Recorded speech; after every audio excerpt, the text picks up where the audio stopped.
All right, Scott, so finally a new MMO on the horizon that we're both sort of interested in jumping into. I know MMOs over the past few years have not been that exciting, and we're looking for a new type of MMO, right? A little bit of jump in, jump out, a lot more casual, friendly, and respecting of our time. But I mean, it seems like New World's kind of caught your attention, right? I mean, what are you thinking? What are your prospects for maybe jumping in next month with the expansion?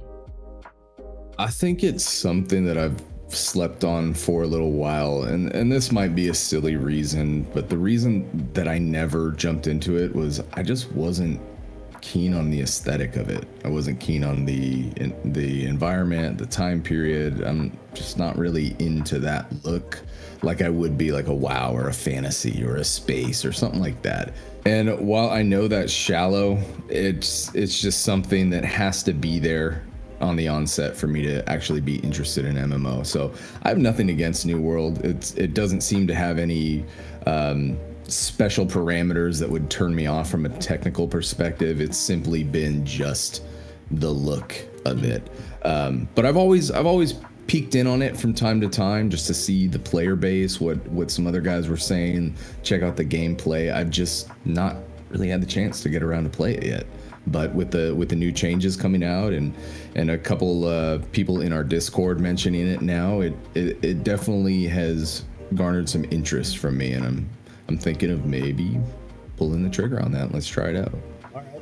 Well, similar to you, yeah, it definitely doesn't speak to me aesthetically of what I usually think of or want in an MMO. It's definitely grounded a little more in reality, right? In that 1700s time period, explorer kind of aesthetic. And so, but yeah, like you, I think we've been struggling with this for a while, finding games that we can all play together, kind of our friend group. The people jumping in Discord from the channel.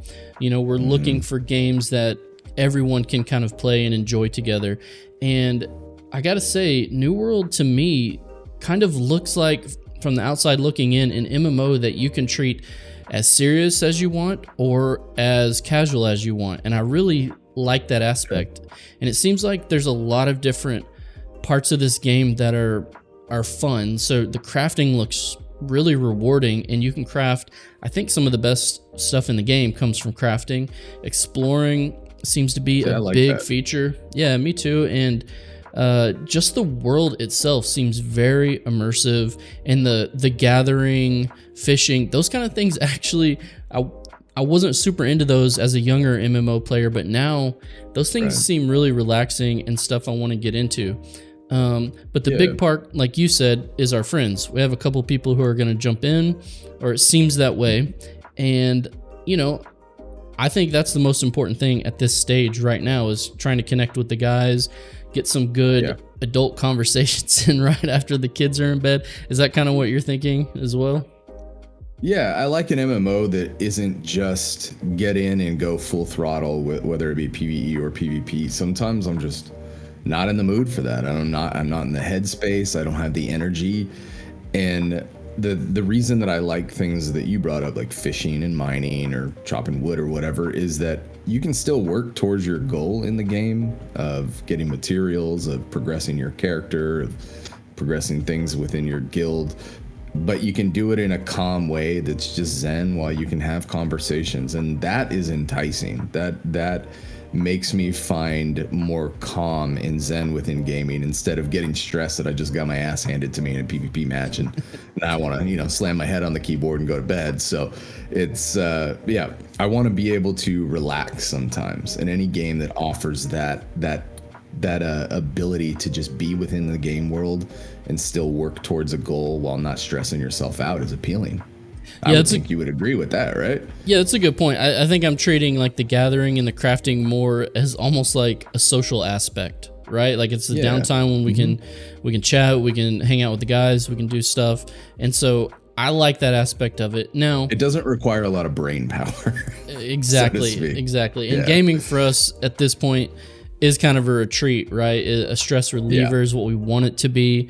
And so I think New World's kind of hits those notes for us at this point, or at least it seems like it.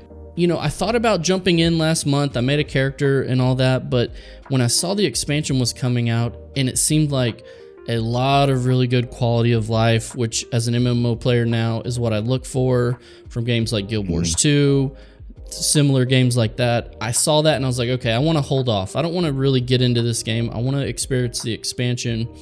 And it just seems like some really cool things. It looks like a lot of gearing changes are being made to make it more easier to obtain the gear you want. And then it looks like they're adding more PvP, more casual content for PvE. So things that you can just jump in and jump out of with a new group of friends. I think it's going to be great. But the big one for me, I think too, I think the meme with New World is like, why are there no mounts? And so I couldn't believe that when they're adding mounts, right? I didn't know that was a thing. What MMO comes out without mounts? That's so bizarre. It's really strange. Guild Wars was one. Guild Wars 2 didn't have mounts for a long time. Of course, they've turned that around and added just incredible mounts. Yeah. But New World, that was another thing. I created my character. I jumped in. I was like, man, this is going to take forever to get from point A to point B. But I think the mounts are just cool. It's just a feature that I like. I want to collect some. I want to see how they function, especially after Guild Wars 2 and kind of the... how they pushed the genre forward with mounts. I want to see how New World implements those. And so, yeah, that's a cool thing I want to do. Are you thinking of maybe doing any PvP this time around? What are your thoughts on PvP, open world versus instanced? You know, that entirely depends on how the combat system works and if I vibe with it. Because to be honest, for me, the way a game plays will dictate whether or not I focus on PvE or PvP. And we've talked about this for something like Destiny. I don't dislike Destiny PvP. I think it's good, but I much rather enjoy the PvE aspect of it. It feels fluid. It's challenging, but not as stressful, and I'm not good at shooters anyway, so that's that. There's that. Yeah. But yeah, if I don't know how New World feels. I've seen how it plays, but I don't know how it feels from firsthand experience. So that would be the deciding factor for me. But the way, just from what I've seen, the limited amount, I could probably get into something for PvE for sure, but I don't know yet. I'd have to try it. Yeah, it looks good to me. I really want to try this mode called Outpost Rush. It looks like it has some I don't want to know if they're PvE objectives, but just actual objective gameplay within PvP. It's not just a deathmatch.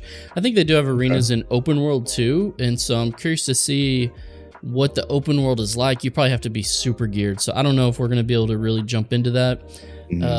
But the combat system looks fun to me. It looks like you have a weapon swap and just very few abilities, you know, some weapon skills and then some abilities that go with it. And so the weapons dictate what abilities you can use, right? Like there's no classes. It's what weapons you pick dictate how you play. Correct. Yeah, as far as I know, that's what it looks like to me. So I really like that style too. And it looks like it's a throwback, like, hey, if you want to, you know, level up your sword and board, you just got to use it, right? Or your hatchet or long spear or whatever type of. And it looks like each weapon has 2 trees. So I know, for example, I've seen like a long spear build where there's a tree that's more for like throwing your long spear, like as a ranged weapon, but then also a tree where long spear is like a melee weapon, right? Like a big AoE tree kind of a thing. That seems to be the way games are going these days. When it comes to MMOs, I'm still of that class purist mind. Like you pick your class, that's your identity, those are your set of weapons. But games like Wayfinder, Guild Wars, something maybe even Remnant I could throw in there, you can use different weapons, and the class is almost just a bonus to what you play. It has some abilities, but the weapons are really is what creates the identity of what you're playing. And I think one time you sent me that video of it might have been Arena. It was a guy using a bow and axes, I think, and he was swapping in between them. And it looked neat. It was simple, but at the same time, it was still fast paced, and it did look quite engaging, really. I like the idea, like you said, in New World. I'm an MMO player who I create my character, and I want that to be my character. So the fact that I can level up all the crafting professions, level up all the weapons on one character and that's really appealing to me. You know, I don't know. I really like that. And then kind of I do too. It's been hard for me to detach from the class purist, but I'm definitely warming up to that fact because now it's definitely a time saver, right? You got 100%. everything just in house with your character. You don't have to just re-roll because you want to try this new weapon set or whatever. So, yeah, it's more appealing now. And most games are not that alt friendly as far as MMOs go, so that's why it makes it tough. So this is a nice touch that we're excited to jump in on. And I guess the last one we'll just talk about. I mean, transmog, right? They're gonna finally introduce transmog into the game, and especially a game where we haven't loved the aesthetic from the start. I mean, the ability to make your guy look the way you want him to look. That's a nice touch to finally jump in and have that available. I think it would have been rough to maybe try to start before. I know it's a small thing, but yeah, the colonial look just doesn't do it for me, man. It's like I can't do it. So I'm surprised things like transmogs and mounts weren't in the base game. That's just missed opportunity, but hey, better late than never. So I think it just shows that, hey, games are getting rushed out the door, and I think that's a topic we're going to cover real soon. And you know, like Starfield, like MMOs, like other games, you know, it's almost like you got to wait a year for them to actually hit their full form, right? And luckily, it seems like New World is about to do that, and so that's why we're excited. And we might think, you know, this is the perfect time for new players to jump in. One thing about New World, and correct me if I'm wrong, it is a sub model, right? No, it is a buy-to-play game. So you will just have to buy it. So I think you have to buy the base game, which I believe is pretty cheap. I don't think it's super expensive. And then you will have to buy the expansion as a standalone box cost. But there is no sub after that. So, you know. How do they continue to make their income though? Is there a cash shop?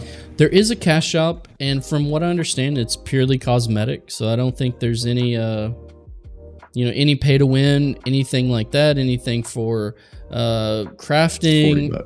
Yeah. So I think it's a pretty good proposition as far as price wise. I know we're jumping in at this new time where we might have to buy the two things at once, but I think for people who had bought the game originally, it's really great that they're just having a decent box cost for an expansion.